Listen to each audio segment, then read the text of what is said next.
the 5th of November. Tomorrow is gonna be a big day because I'm gonna go to the Venice Biennale exhibition. I have an assignment for Italian architecture class where we have to talk about one pavilion in the Venice Biennale from an architectural point of view, and it's not necessary to go there, but I want to go. And tomorrow I'm gonna do that.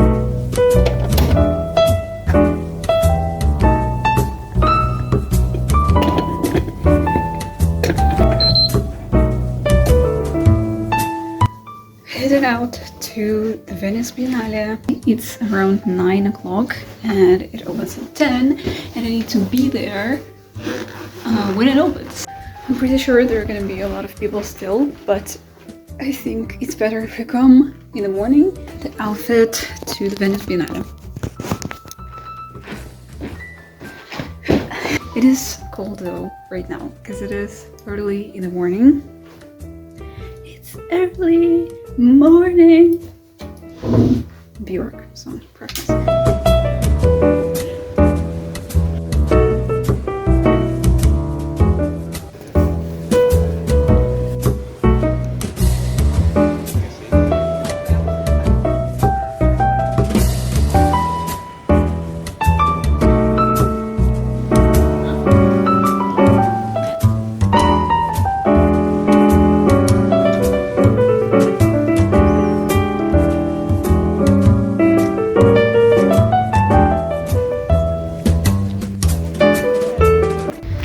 Here is the pavilion I'm gonna have my midterm work about. It's the Hungarian pavilion. Here it is. Oh, it's so beautiful. Look at it. I mean, I know it's beautiful because I chose it, because of how just the way it looks, but seeing it in person is even more interesting.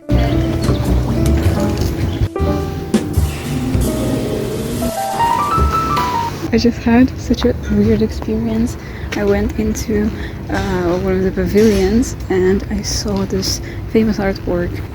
I'm sure a lot of people have seen it already and you know it, and I was excited to see it because I wanted to see it because it's, you know, it's so famous. I wanted to see it in person, but when I came into the room with it, I got so scared. I realized how I hate the uncanny valley effect, and I really got this effect from this artwork. The first one that I saw that I got scared of was the one that I wanted to see the most, because I think when I was looking at it on the internet, this was the one that I liked the most. Oh no, the next one is artificial intelligence. I hate artificial intelligence too. No. I hate it, I hate it, I hate it. I don't want to see any artificial intelligence art. I hate AI curated images. I hate them so much. And this is, I'm pretty sure it's Egyptian. Yes, Egyptian pavilion, and their exhibition is artificial intelligence curated art. I absolutely hate it. I'm sorry, but I'm not gonna see it. It freaks me out.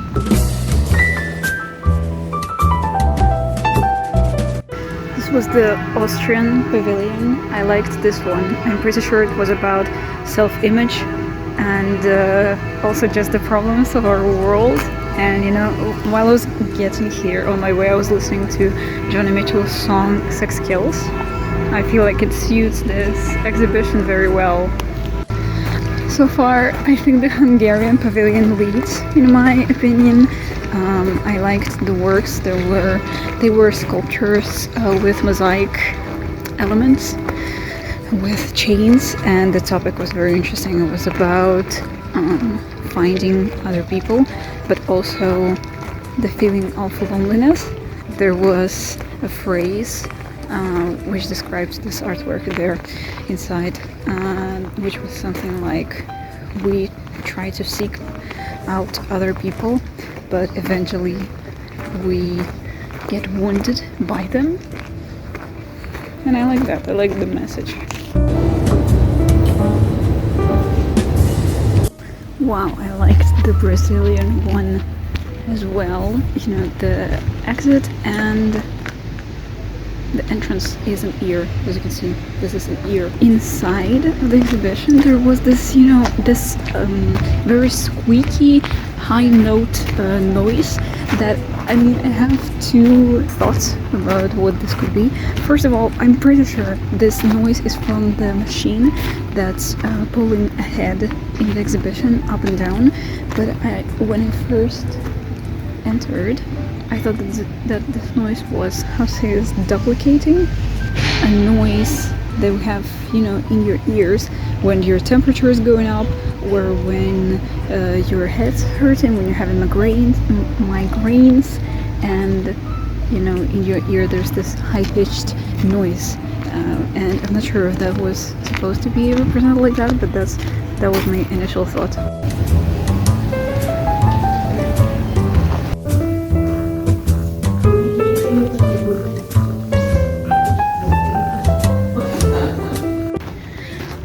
Exhibition was very interesting as well. It was inspired by the zodiac signs, and it's completely made out of textile. Romanian's exhibition is a film which lasts 45 minutes, and it hasn't begun yet. And Greece's pavilion, you have to wait an hour in line to get there, so I don't know if I'm gonna go there. Not now. I'm gonna go explore other pavilions, I think.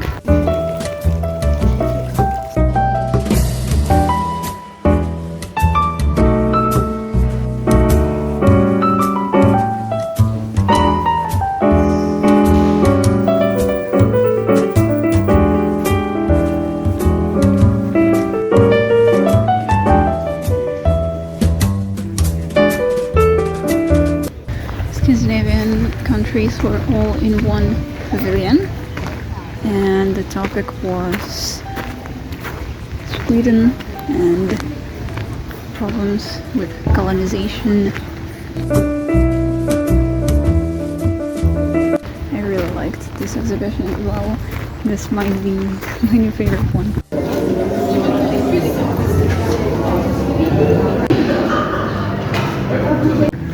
It's getting crowded, and it has been getting crowded since like 11:30.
Switzerland's pavilion was very interesting as well. The exhibition was very interesting.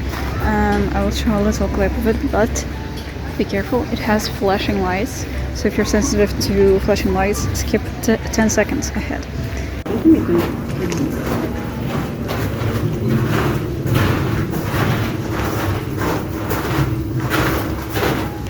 And now I see a Denmark pavilion, and I know that this was probably gonna freak me out as well, but I'm gonna try to enter and see. I decided I'm not going. I glimpsed a little bit. I saw the artworks. I saw one artwork. I saw the second room, but I decided I'm not going, and I'm not going near it. Also, there was a little, card with information who made it. and like artwork, this person, then this sculpture, this person, and then there was taxidermy, this person. I don't want to see any taxidermy, so no, I'm not going.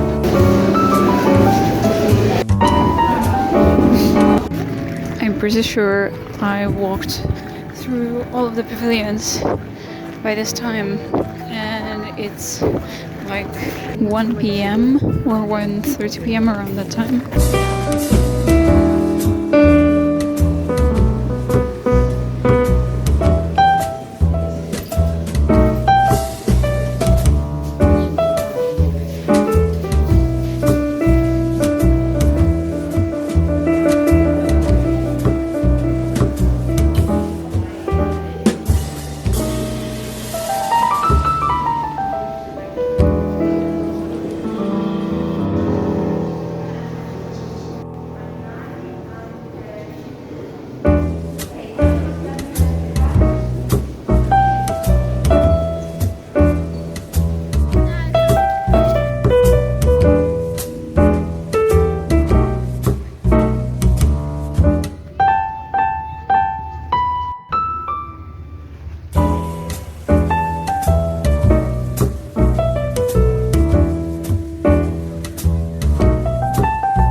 So I'm at home now, and here are my final thoughts on the Venice Biennale.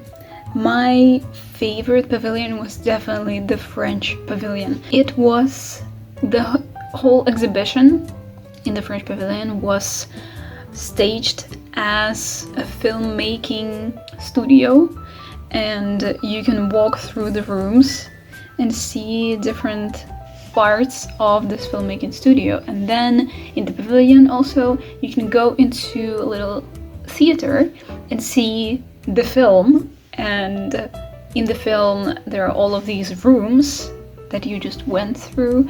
This film was, I think, around 20 minutes, and in some of the pavilions their artwork and their exhibition itself was a film, but I didn't get around to watching all of them. But this one I did watch, and it was very interesting. It was made by such an interesting woman, and the film and the exhibition was very interesting. It was such a good way to incorporate the visitors into your exhibition, because I just went through all of these rooms. Now I'm sitting in the theater and watching a film about these rooms, and I understand that this film is what this exhibition is, and that feeling was very interesting. But also just the atmosphere in the rooms, atmosphere in the French pavilion was my favorite. Yeah, so that was my favorite ones. I also really liked Korean pavilion as well, Scandinavian pavilion. I didn't get around to seeing Romanian pavilion because it was a film and I didn't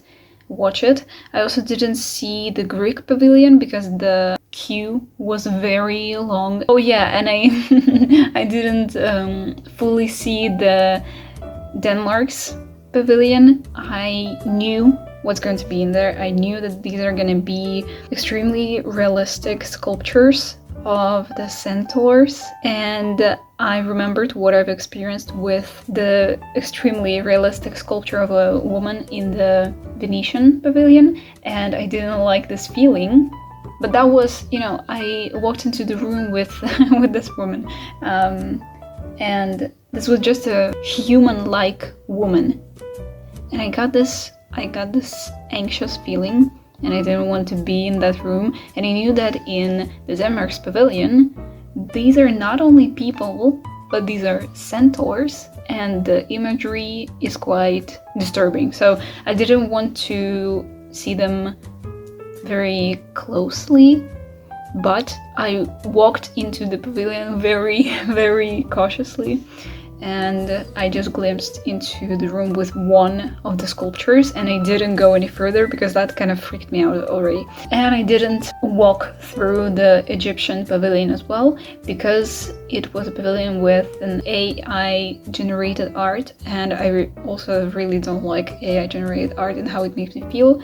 So I also glimpsed at it, but I didn't walk through it. Overall, of course, this was a very inspiring experience. Well, my main purpose and my main expectation from this exhibition was to go there and be inspired by it, and I think that that goal is definitely reached. In the main pavilion, I saw a lot of paintings that really caught my eye and inspired me a lot. I'm very glad and very grateful for having an opportunity to go to this exhibition, because it's truly a once in a lifetime experience. I know that the exhibition is annual, but who knows when am I gonna be in Venice in time for Venice Biennale again, right?